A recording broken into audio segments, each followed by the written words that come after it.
On va se lever et on va lire ensemble dans l'épître de Paul aux Corinthiens, dans 1 Corinthiens, le chapitre 10. 1 Corinthiens 10.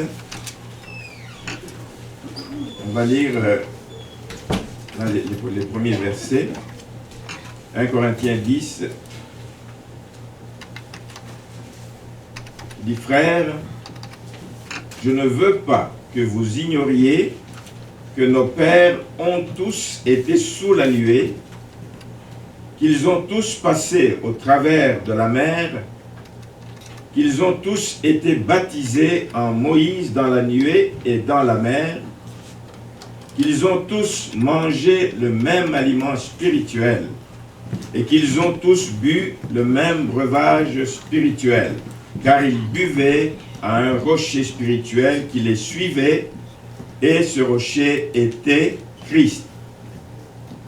Mais la plupart d'entre eux ne furent point agréables à Dieu, puisqu'ils périrent dans le désert. Or, ces choses sont arrivées pour nous servir d'exemple, afin que nous n'ayons pas de mauvais désirs comme ils en ont eu. Et je vais sauter, je vais aller au verset 11, qui dit que ces choses leur sont arrivées pour servir d'exemple, et elles ont été écrites pour notre instruction, à nous qui sommes parvenus à la fin des siècles. Ainsi donc, que celui qui croit être debout prenne garde de tomber. Amen. Celui qui croit être debout prenne garde de tomber. La parole de Dieu est là pour nous avertir. Amen. Bonsoir. Le titre du message aujourd'hui, c'est un exemple à ne pas suivre. La Bible nous dit dans ce texte que ces choses sont arrivées pour nous servir d'exemple. Les exemples nous sont donnés, certains pour qu'on les suive, d'autres pour qu'on ne les suive pas, quand on connaît les conséquences des choses que les uns et les autres ont fait. Donc un exemple à ne pas suivre.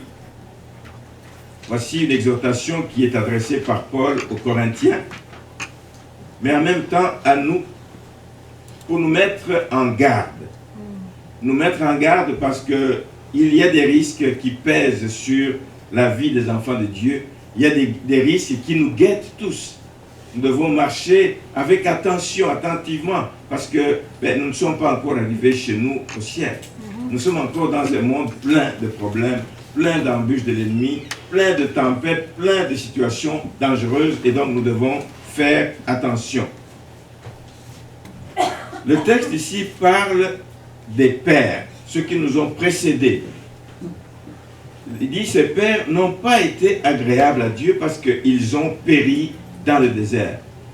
Pourtant, c'est des gens dont l'histoire nous dit, à la sortie, déjà quand ils étaient en Égypte, leur sortie d'Égypte, leur libération de 430 ans d'esclavage, ils ont été bénéficiaires de beaucoup de bienfaits de Dieu. Ils ont été bénéficiaires des miracles de Dieu, la traversée de la mer Rouge, quand ils ont bu de l'eau qui, en frappant sur le rocher, ils ont vécu tellement de choses que c'est des gens qui devaient marcher avec crainte et tremblement, s'efforcer toujours de marcher dans les voies de Dieu. Mais la Bible nous dit qu'ils se sont détournés de ce Dieu. Eux qui ont vu la main de Dieu, peut-être plus que chacun de nous ici présents, eux qui ont été témoins des grandes choses que Dieu était capable d'accomplir, ils ont pu se détourner de lui à cause des mauvais désirs qui les habitaient. Un désir peut arriver dans le cœur de chacun de nous. Un mauvais désir peut venir dans le cœur de chacun de nous. Mais quand on l'entretient, alors ça devient mauvais.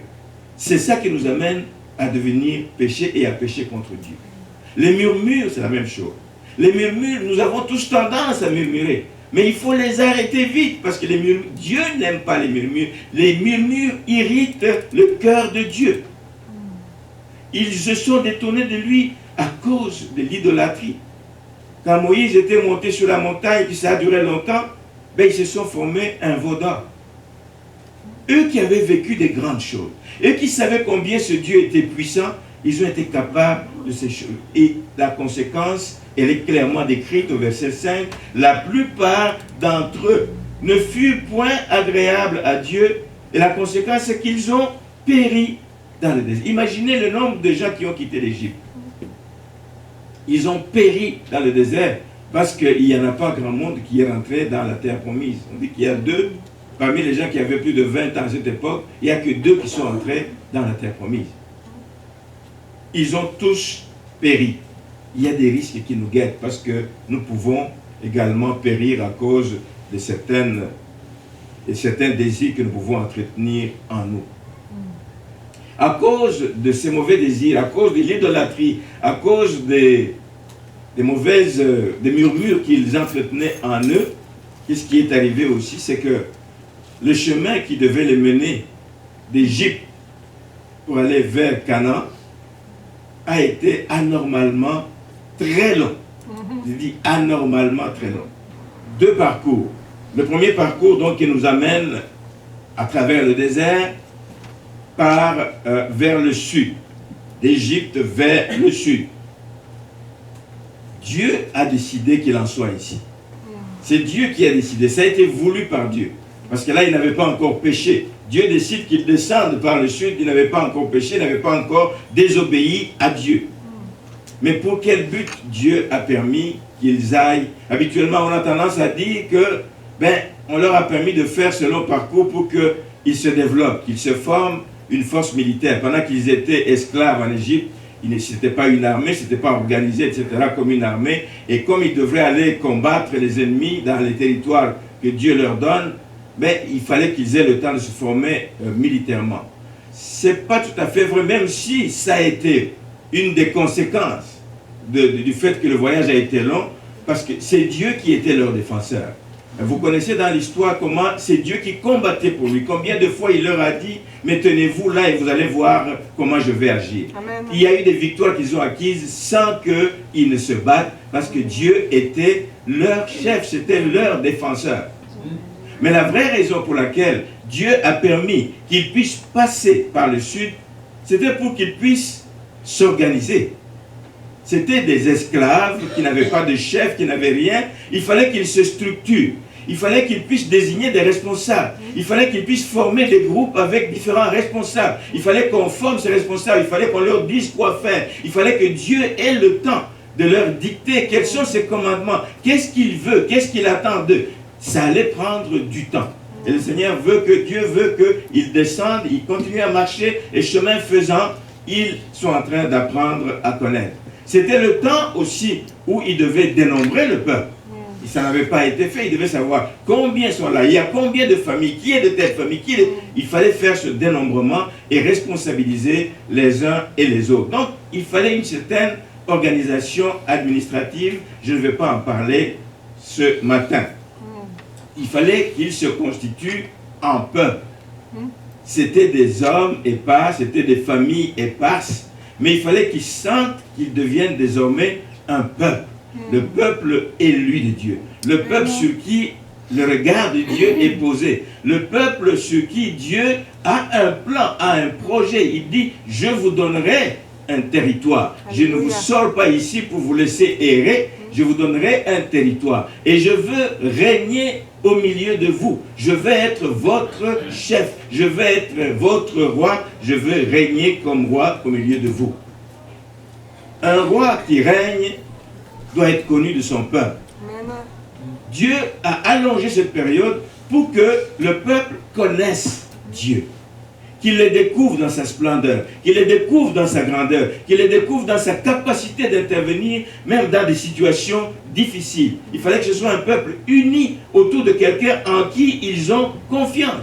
Il a pris le temps de leur donner. Imaginez quand ils sont arrivés vers le bas, sur le mont Sinaï là-bas, où il a donné les lois qui allaient diriger ce peuple. Voici ce qui me plaît, voici ce qui ne me plaît pas. Voici ce que vous devez faire, voici ce que vous ne devez pas faire. Vous n'allez pas marcher comme ça, vaille que vaille, mais vous devez marcher selon une certaine ligne de conduite. Dieu connaît le cœur de l'homme. Il fallait aussi qu'il éprouve le cœur de l'homme. Oui, j'ai donné des lois.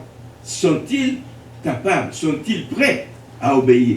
Dieu a permis cette longue période, cette marche dans le désert, pour aussi les éprouver, pour voir si ils comptent réellement sur lui. Ou s'ils vont se dire, nous allons nous organiser par nous-mêmes, nous allons faire quelque chose. Non. Est-ce qu'ils comptent sur moi? Dieu voulait les éprouver. Je vais dire ici, à ce stade, qu'il y a des épreuves qui arrivent dans la vie des enfants de Dieu. Je dis des épreuves de toute nature. La maladie, des problèmes dans le foyer, etc. Il y a des épreuves qui peuvent arriver, ce qu'on a appelé depuis quelques dimanches des déserts par lesquels une personne, une famille peut passer. Il y a des déserts et des épreuves que Dieu permet dans la vie de ses enfants pour les former. Amen. Il y a des choses qui nous arrivent parce que Dieu veut nous former à être résistants. Dieu veut nous former à lui faire confiance. Dieu veut nous former à rester fidèles même quand tout bouge autour de nous. Quand les choses tremblent, quand les montagnes tremblent, que l'enfant de Dieu soit ferme dans sa confiance en Dieu. Il y a des choses par lesquelles Dieu nous fait passer pour nous amener à nous attacher à lui. Il veut s'assurer que nous nous attachons à lui. Il veut s'assurer que nous dépendons de lui. Dépendez-vous de Dieu. Alléluia. Ou vous dépendez de votre portefeuille. Ou vous dépendez de vos familles. Ou vous dépendez de vos relations. Mais Dieu veut que nous dépendions de lui. Amen. Dieu veut que nous dépendions. Et il veut s'en assurer. Dieu veut que nous ayons une confiance. Cette longue période servait également à ça. Pour les former à dépendre de lui.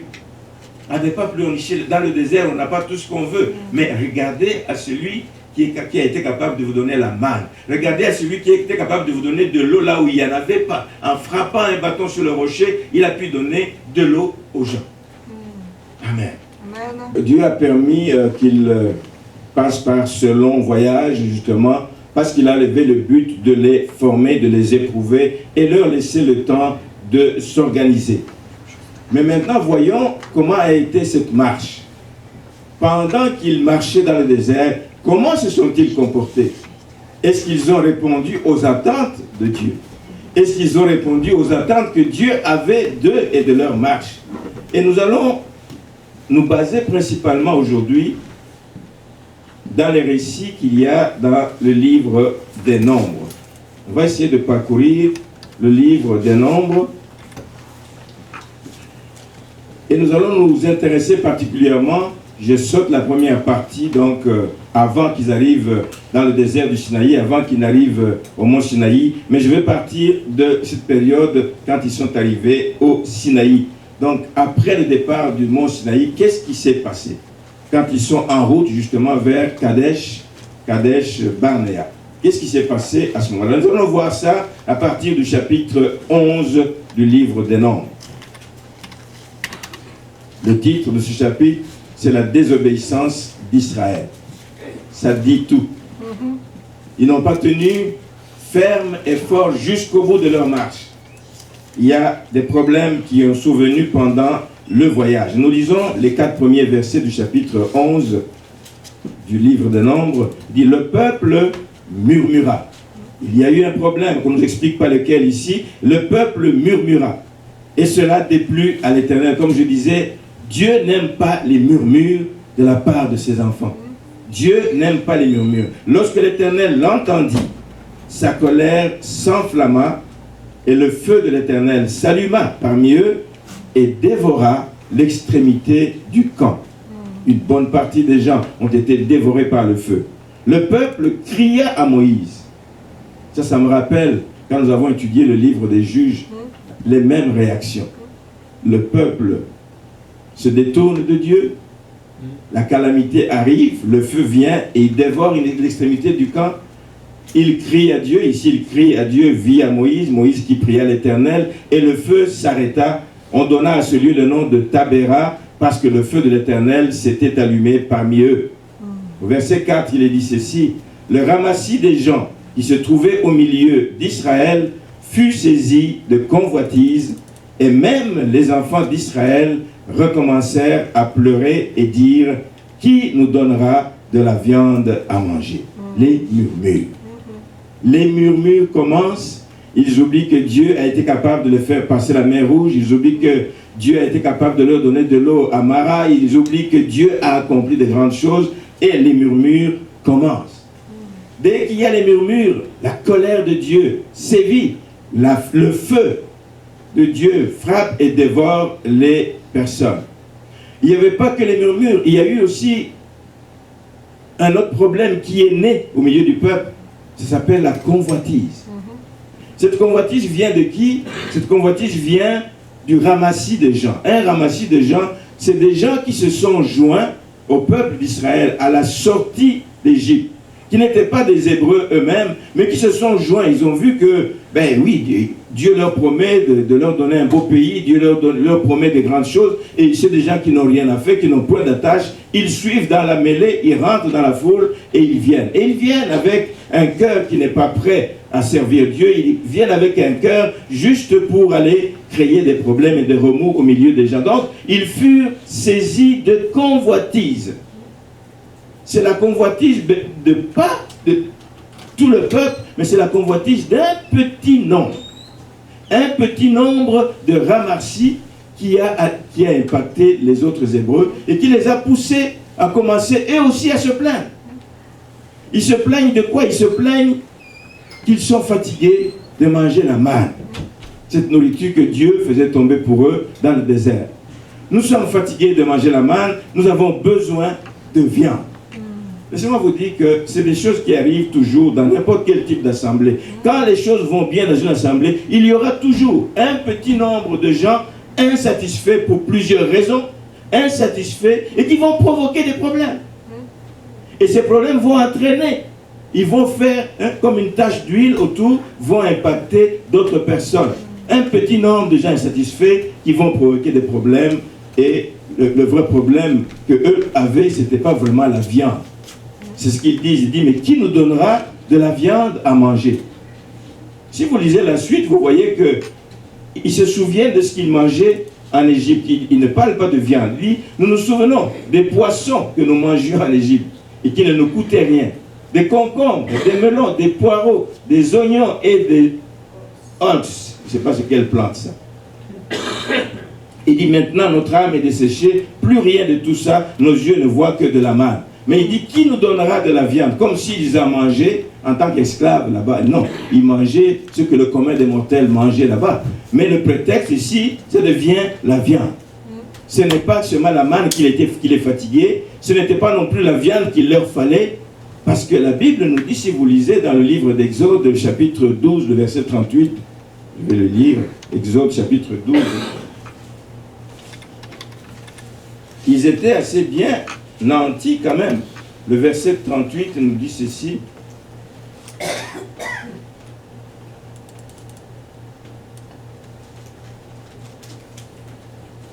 Verset 38. Il dit, une multitude de gens de toute espèce montèrent avec eux, avec les enfants d'Israël.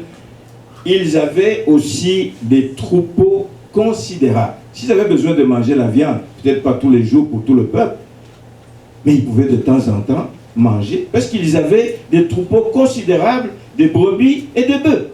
De temps en temps, ils pouvaient s'offrir de manger la viande. Donc, le vrai problème de leur murmure n'était pas qu'ils avaient besoin de viande. Le vrai problème qu'ils avaient, c'était la convoitise. C'était la nostalgie. Ils se souviennent de ce qu'ils avaient gratuitement en Égypte. Ah, ils aimeraient l'avoir dans le désert. C'est vrai que vous n'allez pas avoir des poireaux, vous n'allez pas avoir des concombres, des melons dans le désert. Dieu pouvait le faire, mais Dieu a choisi de donner la manne. Mais eux voulaient la viande, c'est un faux prétexte. La nostalgie, la convoitise, ce n'est pas quelque chose de bon dans la vie des enfants de Dieu. Amen. Et on voit que c'est parti des ramassis et ils ont contaminé tout le peuple. C'est le peuple, comment on appelle, l'esprit grégaire fait que quand quelqu'un parle quelque chose, il y a des gens qui suivent sans savoir exactement où ça mène. Ils suivent sans savoir quelles sont les conséquences, ils suivent comme des moutons. L'esprit grégaire. La convoitise partait donc de ce ramassis des gens de rien du tout qui ont entraîné le reste du peuple. Et dans le livre de Jacques, l'épître de Jacques, chapitre 1, le verset 15, il dit que la convoitise enfante le péché. Si on ne l'arrête pas tout de suite, la convoitise enfante le péché. Ça va venir comme un petit besoin de rien du tout. Tu le laisses grandir, tu le laisses un désir qui n'est pas sain, tu le laisses grandir en toi. Ça va finir par enfanter le péché Et le péché fait quoi? Et le péché produit la mort. Combattons la convoitise. Combattons toute attitude qui ne glorifie pas le Seigneur dans nos vies, parce que c'est des choses qui vont amener tôt ou tard le péché, et le péché conduit à la mort. Ce que je veux dire à ce stade, c'est que ces gens, les petits ramassis, c'est comme des gens quand ils ne veulent pas suivre les voies de Dieu. Vous pouvez exhorter quelqu'un à suivre les voies de Dieu. Quand il ne veut pas suivre les voies de Dieu, tout ce que Dieu lui donnera ne sera pas bon. Il va considérer comme un aliment qui n'a pas de goût, comme la manne. La manne, c'est vrai, je ne connais pas le goût de la manne, mais ça devait être peut-être monotone à un moment donné. Et la manne ne ressemblait certainement pas à ce type de nourriture qu'il mangeait en Égypte. C'est une nourriture qui était certainement épicée. Ces gens la mangent épicée. Et la manne n'était peut-être pas épicée. À ce que je sache, ce n'était pas épicé. Donc, même quand on exhorte quelqu'un à suivre les voies de Dieu, même quand Dieu promet des choses, des bénédictions dans la vie d'un enfant de Dieu, la personne ne sera pas intéressée parce qu'il va toujours considérer ça comme ça n'a pas bon goût, un peu comme on commençait à être fatigué de la manne. La convoitise est quelque chose qu'il faut combattre avec notre dernière énergie. Il y a un autre incident qui est évoqué dans le même chapitre 11, cette fois-ci le verset 10. Le verset 10, à partir du verset 10. Moïse entendit le peuple qui pleurait, chacun dans sa famille. Et à l'entrée de sa tente, la colère de l'Éternel s'enflamma fortement. Moïse fut attristé et il dit à l'Éternel, « Pourquoi affliges-tu ton serviteur? Et pourquoi n'ai-je pas trouvé grâce à tes yeux que tu n'aies mis sur moi la charge de tout ce peuple? Est-ce moi qui ai conçu ce peuple? Est-ce moi qui l'ai enfanté pour que tu me dises, porte-le sur ton sein comme le nourricier porte un enfant jusqu'au pays que tu as juré à ses pères de lui donner? Où prendrai-je de la viande pour donner à tout ce peuple? Quand il pleure auprès de moi en disant, donne-nous de la viande à manger, je ne puis pas moi seul porter tout ce peuple, car il est trop pesant pour moi. Plutôt que de me traiter ainsi, tue-moi, je te prie, si j'ai trouvé grâce à tes yeux et que je ne vois pas mon malheur. Je prends cette portion du texte pour montrer les conséquences des murmures, les conséquences de la convoitise, les conséquences des pleurs du peuple de Dieu. Ça affecte le conducteur. Le conducteur est touché. Il ne peut pas rester indifférent. Il est touché. Il est touché. La pression du peuple est telle qu'elle peut même pousser le serviteur de Dieu, l'homme de Dieu, à commettre des erreurs. À cause de la pression du peuple. La pression était forte. Donne-nous de la viande.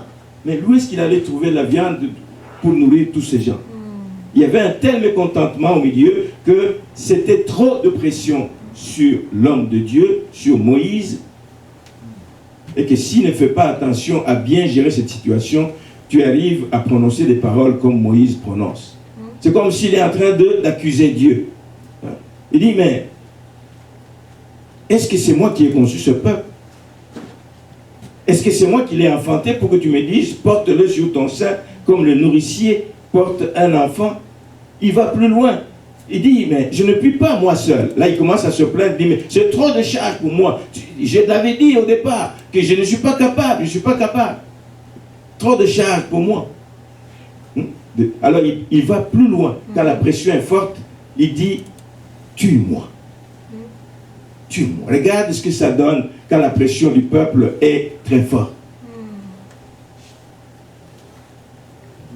Il n'est pas le seul qui a dit ça. Il y a d'autres serviteurs qui ont dit ça. Tue-moi. Tue-moi, j'ai plus le goût de vivre. Tue-moi. Amen. La pression du peuple. Moïse ne comprend pas. Ce peuple a été témoin de tous les bienfaits de Dieu. Moïse ne comprend pas comment ce peuple ne voit pas la grâce de Dieu sur sa vie. Moïse ne comprend pas comment ce peuple ne peut pas être reconnaissant pour tout ce que Dieu a accompli pour eux. Et lui, à son tour, maintenant, il entre comme dans la danse. Lui aussi, il commence à s'en prendre à Dieu. Il dit, c'est trop lourd la charge que tu m'as donnée. C'est trop lourd. Il va même jusqu'à souhaiter la mort. Quand les problèmes ne sont pas bien gérés, ça peut mener quelqu'un à commettre des impairs commettre des erreurs. Prions pour ceux qui ont la charge du peuple de Dieu partout dans le monde. Je parle avec beaucoup de gens. Je viens des États-Unis il y a quelque temps. J'ai parlé avec quelqu'un qui vient d'Afrique du Sud. J'ai parlé avec des gens qui sont dans les églises au Texas. C'est les mêmes démons qui travaillent de la même façon partout. Les problèmes qu'on connaît dans les églises au Canada, on les connaît dans les églises en Afrique, on les connaît dans les églises aux États-Unis. La pression est forte quand le peuple commence à murmurer. Mais heureusement, frères et sœurs, celui qui appelle s'occupe de ses enfants. Heureusement que Dieu s'occupe des siens quand ils marchent fidèlement. Il ne les lâche pas quand ils vivent des temps difficiles. Il continue à les protéger, à les garder, peu importe les commentaires, peu importe les mécontentements. Et Dieu a répondu aux besoins de David, même s'il l'a dit de manière un peu désinvolte, mais Dieu a répondu parce que il lui a donné 70 anciens de prendre, 70 personnes sur lesquelles on va reposer l'esprit qui était en Moïse pour qu'il l'aide à diriger ce peuple. La charge était très très lourde. Non seulement qu'il a répondu à ce besoin, mais Dieu a aussi répondu aux cris de ce peuple. Nous sommes fatigués de la manne, dans sa compassion, dans sa miséricorde. Il n'a pas voulu frapper encore là, mais qu'est-ce qu'il a fait? Il a donné les cailles. Il a fait tomber les cailles pendant 1 mois, donc ils ont pu manger de la viande. Est-ce que c'est fini dans leur marche? Est-ce que ces gens ont compris la leçon? Ben non, mais non. Parce que l'ennemi, lui, ne lâche pas. Cette étape-là est franchie. Le peuple a eu gain de cause parce qu'il a eu ce qu'il attendait de Dieu, ce qu'il criait d'avoir auprès de Dieu. L'ennemi ne lâche pas. Il va continuer à créer des problèmes. Et cette fois-ci, il va poursuivre Moïse jusque dans sa famille. Ce n'est plus le peuple qui devient une pression sur lui, mais c'est des proches, des membres de sa famille. On va les lire dans le livre des Nombres, chapitre 12.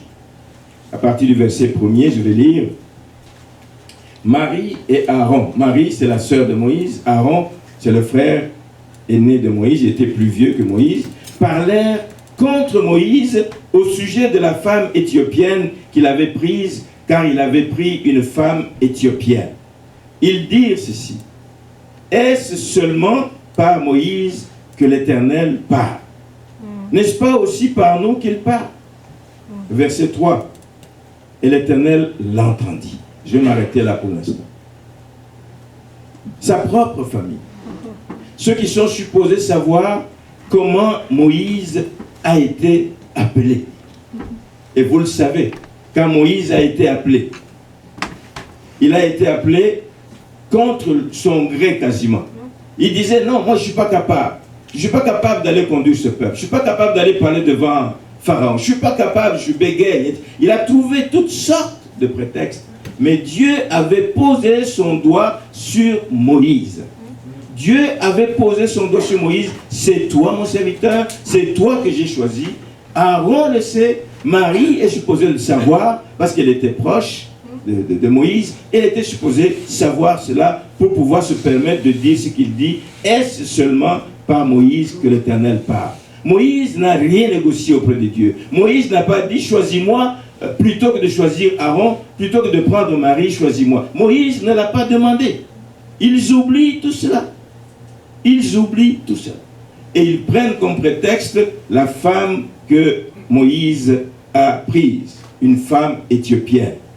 La femme éthiopienne, ce n'était pas un problème, c'est un prétexte. C'est un prétexte et même un faux prétexte. Un faux prétexte. Parce qu'en réalité, c'était un problème de jalousie. Est-ce seulement par lui que l'Éternel parle? C'était un problème de jalousie, ça n'a rien à voir avec la femme éthiopienne.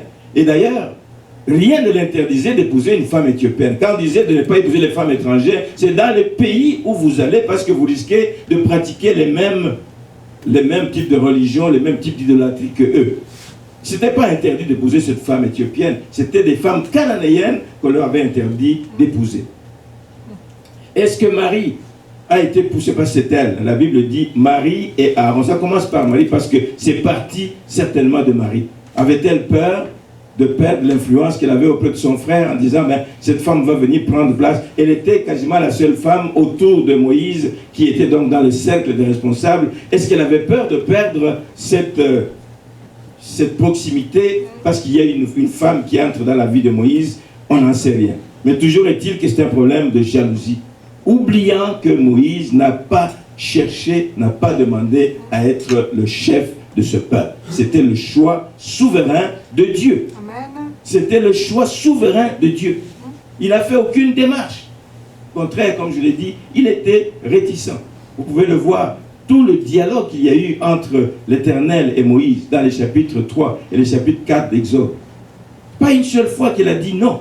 Plusieurs fois. Dieu lui dit non, je te donnerai quelqu'un. Ah, mais qu'est-ce que je dirais? Un échange. 2 chapitres, chapitre 3 et chapitre 4 d'Exode. Lisez ça. On ne va pas prendre le temps de le lire ce matin.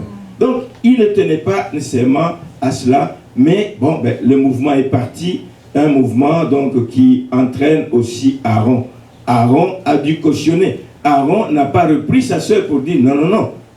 Souviens-toi que cet homme a été appelé par Dieu lui-même. Et Dieu leur a donné la réponse.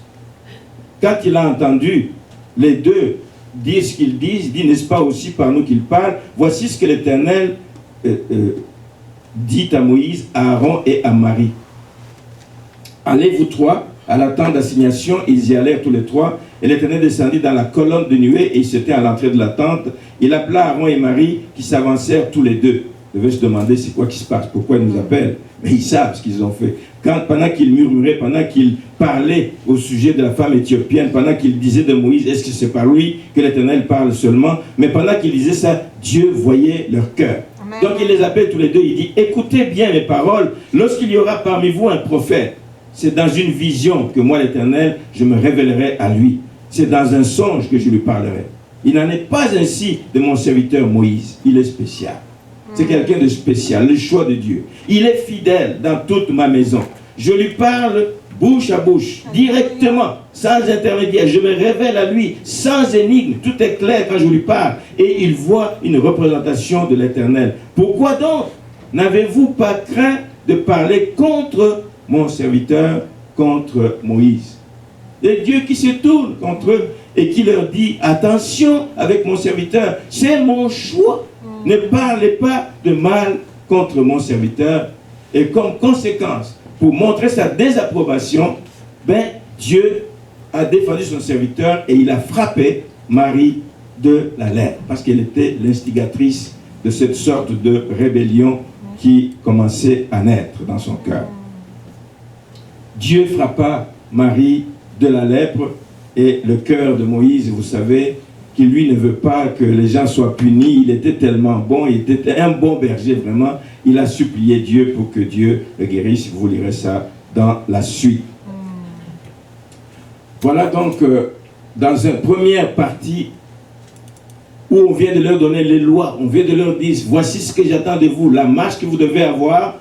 Mais ils n'ont pas tardé à se rebeller. On vient de voir quelques épisodes où le peuple s'est comporté mal devant Dieu et toutes les conséquences. Tout ceci, voilà qui a contribué à prolonger la durée dans le désert. C'est là que entre en ligne de compte l'autre partie. Et là, nous allons maintenant jusqu'à, je vous ai montré jusqu'à Kadesh Barnea.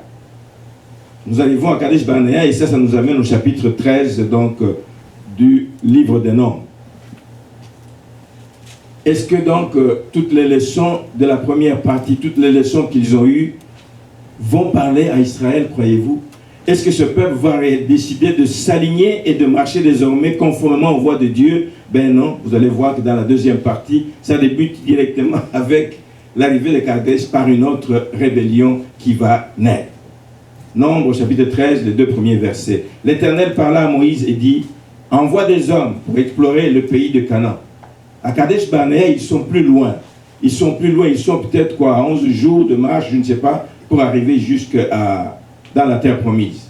Mais il parle à Moïse et dit, envoie des hommes pour explorer le pays de Canaan que je donne aux enfants d'Israël. Il dit, tu enverras un homme de chacune des tribus de leur père. Ils étaient organisés, donc tous seront des principaux d'entre eux.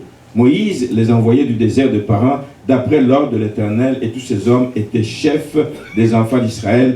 Et on donne donc les noms.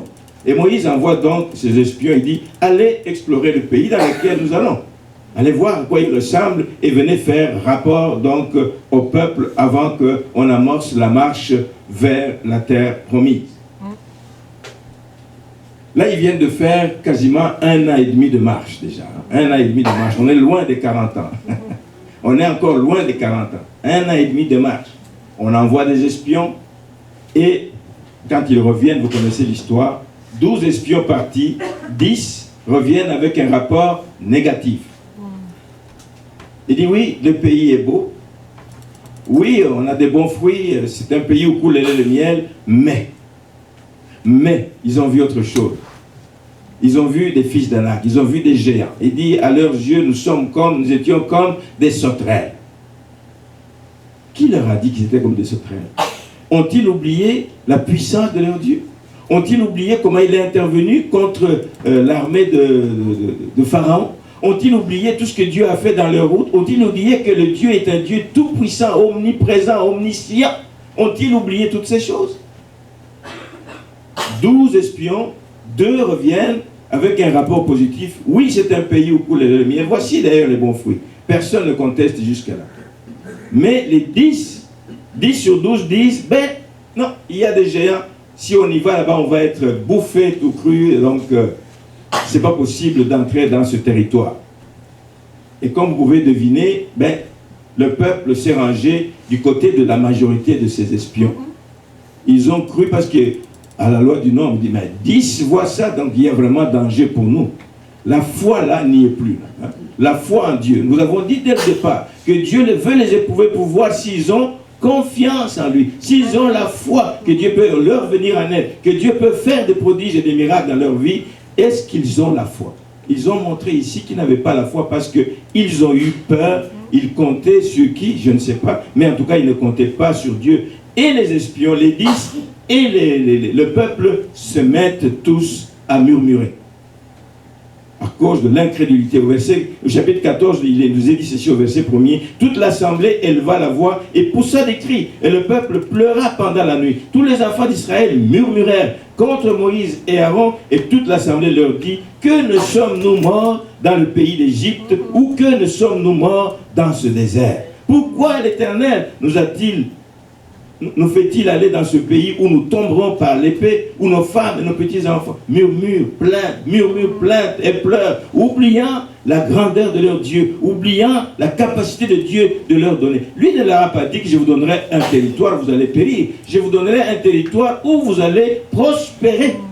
Et c'est moi qui vous ferai prospérer dans ce territoire. Amen. Je chasserai tous les habitants que vous allez trouver. Je vous ouvrirai la voie pour que vous puissiez prendre possession de ce pays. Ils ont oublié tout ça. Ils se arrêtent sur cette menace des fils d'Anak. Ils sont des géants, ils font peur. Mais ils oublient que Dieu est plus grand que ces fils d'Anak. Et ils se mettent à murmurer. Moïse et Aaron essayent d'exhorter le peuple à ne pas se rebeller contre Dieu. Ce n'est pas bon de se rebeller contre Dieu. C'est la pire des choses qui arrivent à un enfant de Dieu, de se rebeller contre l'Éternel. Mais l'Assemblée, évidemment, sous instigation de ces 10 espions, et sans doute de quelques autres personnes qui ont appuyé cette action, ils ont entraîné le peuple à demeurer ferme, de dire non, nous n'irons pas, et ils ont commencé à menacer de lapider ces gens. Ils ont complètement oublié les promesses de Dieu. Ils veulent lapider les espions qui disent les vraies choses. Il dit, mais Dieu nous donnera ce pays. C'est un pays où coule le lait et le miel.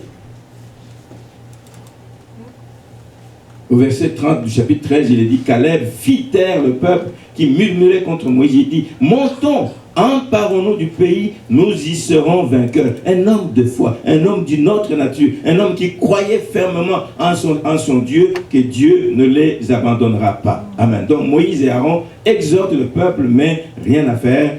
Ils sont donc impactés par tous les instigateurs, etc.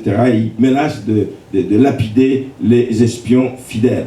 Alors il y a une série de rébellions du peuple contre les responsables qui commencent à prendre place avec de graves conséquences qui vont s'ensuivre. Dieu observe ces choses et Dieu, au chapitre 14, le verset 11, menace Car le verset 10 nous dit ceci, toute l'assemblée parlait de les lapider lorsque la gloire de l'Éternel apparut sur la tente d'assignation devant tous les enfants d'Israël. Et l'Éternel dit à Moïse, jusqu'à quand ce peuple me méprisera-t-il? Jusqu'à quand ne croira-t-il pas en moi, malgré tous les prodiges que j'ai faits au milieu de lui? Verset 12, il dit, je le frapperai par la peste et je le détruirai. Mais je ferai de toi une nation plus grande et plus puissante que lui. Dieu n'est pas content, Dieu est fâché, Dieu est déçu de l'attitude de ce peuple et il menace de détruire le peuple par la peste. Moïse pouvait dire, bon écoutez, ça en est assez, j'ai assez plaidé la cause de ces gens, Seigneur, fais ce que tu as à faire, et puis non. Le cœur de Moïse, le cœur de berger. Moïse se met de nouveau à réclamer, non pas la punition à ce peuple, et il réclame et il intercède pour que Dieu épargne ce peuple. Dieu épargne le cœur de berger. Dieu épargne ce peuple de la destruction. Qu'est-ce qu'il utilisait comme argument? Un argument double. Au verset 13 du chapitre 14, la première chose qu'il dit, Moïse dit à l'Éternel, il dit, mais si tu le fais, les Égyptiens l'apprendront. Ils apprendront que ce même peuple que tu as libéré de 430 ans d'esclavage, tu l'as détruit en cours de route. Il dit, les Égyptiens l'apprendront, eux, du milieu desquels tu as fait monter ce peuple par ta puissance. Et ils diront aux habitants de ce pays, ils savaient que toi, l'Éternel, tu es au milieu de ce peuple et que tu apparais visiblement, toi, l'Éternel, que ta nuée se tient sur lui, que tu marches devant lui le jour dans une colonne de nuée et la nuit dans une colonne de feu. Donc, premier argument qu'il avance, il dit, mais les Égyptiens vont se moquer de toi et de nous. Tu as sorti ce peuple avec puissance, mais aujourd'hui tu les abandonnes en cours de. Deuxième argument, on le voit plus loin, à partir du verset 17, il dit, maintenant que la puissance du Seigneur se montre dans sa grandeur. Il fait appel à la grandeur de Dieu. Il fait appel à la miséricorde de Dieu en disant, maintenant que ta puissance se montre dans sa grandeur, comme tu l'as déclaré en disant, l'Éternel est lent à la colère et riche en bonté. Il rappelle les paroles de Dieu, de l'Éternel à Dieu. Il dit, mais il ne tient point compte le coupable il pardonne l'iniquité et la rébellion, mais il ne tient point le coupable pour innocent. Il punit l'iniquité des pères sur les enfants jusqu'à la 3e et la 4e. Pardonne. Il supplie l'Éternel, pardonne l'iniquité de ce peuple selon la grandeur de ta miséricorde, comme tu as pardonné à ce peuple depuis l'Égypte jusqu'ici. Tu es un Dieu de pardon, pardonne. Supplication de Moïse à travers ce double argument. Mais Dieu aimait tellement le Moïse, Dieu aimait tellement ce peuple qu'il exauça la prière de Moïse. Il donne encore une occasion à ce peuple de s'amender, de se détourner de ses mauvaises voies et des mauvais sentiments. Mais seulement Dieu pardonne, mais il y a quand même des conséquences. Il y a quand même des conséquences. Il y a une sentence grave. On le voit au verset 34 du chapitre 14. Dieu dit ceci.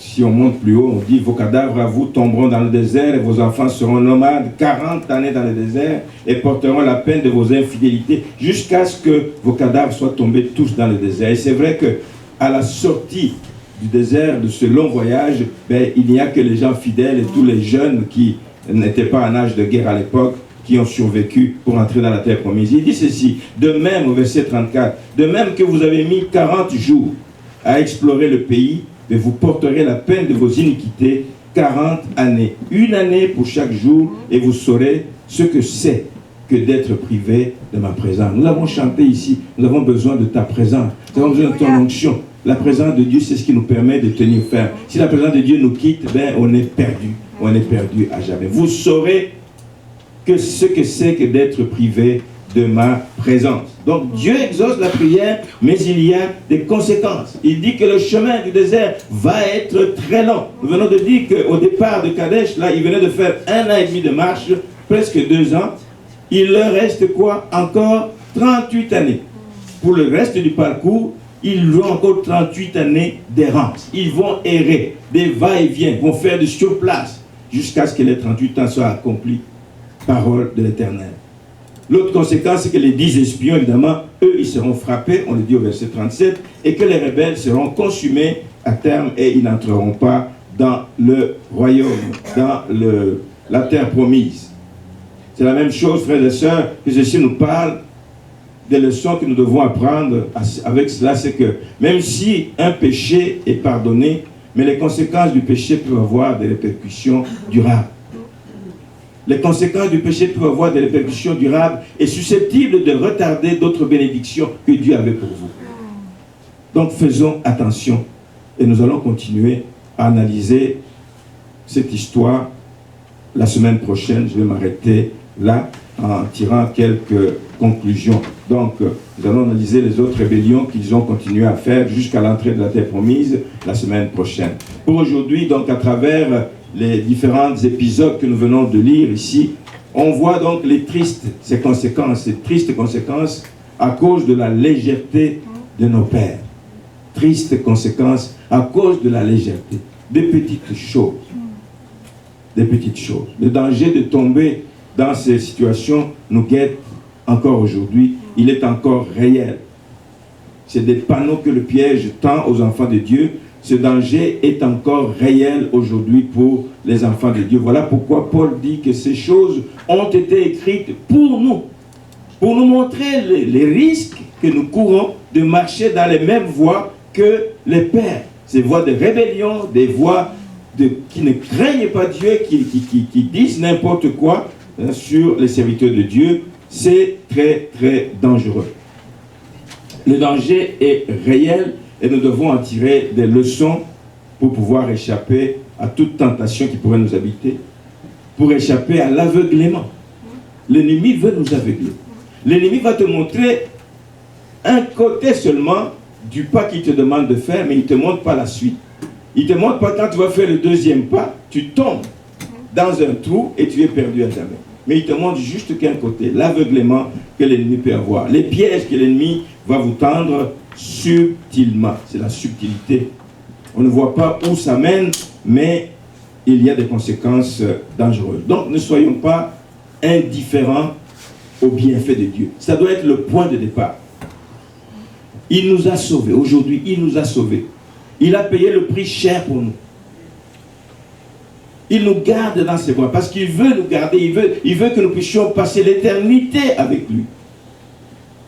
Mais souvent, on va tendance à échapper de ses mains parce qu'on est attiré par ce qui se passe autour de nous. L'ennemi nous montre, nous flash des choses et on est tenté d'aller goûter à ces choses sans savoir quelles sont les conséquences.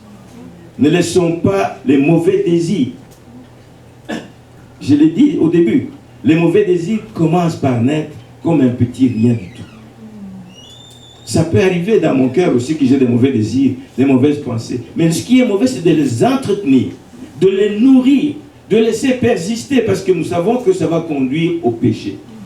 Et le péché va conduire à la mort. Donc, ne laissons pas les mauvais désirs, ne laissons pas la convoitise nous envahir, ne laissons pas non plus des murmures contre Dieu. Ah, la situation dure longtemps, Dieu ne s'occupe pas de moi. Des murmures contre Dieu, des murmures contre ses serviteurs, que cela ne sorte pas de nos bouches. Dieu voit tout, Dieu connaît tout. Pendant que ces gens, Marie et Aaron, pendant qu'ils étaient en train de se parler, ils pensaient qu'il n'y avait personne qui le voyait, mais Dieu voyait dans leur cœur et Dieu les a surpris. Il dit, mais allez-vous-en, venez, tous les trois, venez devant moi. Dieu voit tout. Enfin, il faut fuir toute mauvaise influence. Ne pas prêter oreille aux mauvaises langues. Ça va te traîner dans une situation, tu ne sais pas jusqu'où ça te mène. Que le Seigneur nous aide. En terminant, deux choses que j'aimerais que vous reteniez ce matin. D'abord, que les conséquences de l'incrédulité, de manque de foi, les conséquences de la rébellion vont prolonger la durée de votre désert. Et tout le monde veut sortir vite de son désert, mais les conséquences de la rébellion et de l'incrédulité vont prolonger la durée de votre désert. La deuxième chose que j'aimerais que vous reteniez ce matin, c'est que Dieu protège. Dieu défend les hommes pieux, les hommes qui marchent selon ses voies, les hommes qui travaillent pour que sa volonté s'accomplisse dans leur vie et autour d'eux. Que le Seigneur vous bénisse, que le Seigneur vous aide à tirer les meilleures leçons de cet exemple à ne pas suivre, les exemples de nos pères qui sont des exemples à ne pas suivre. Amen.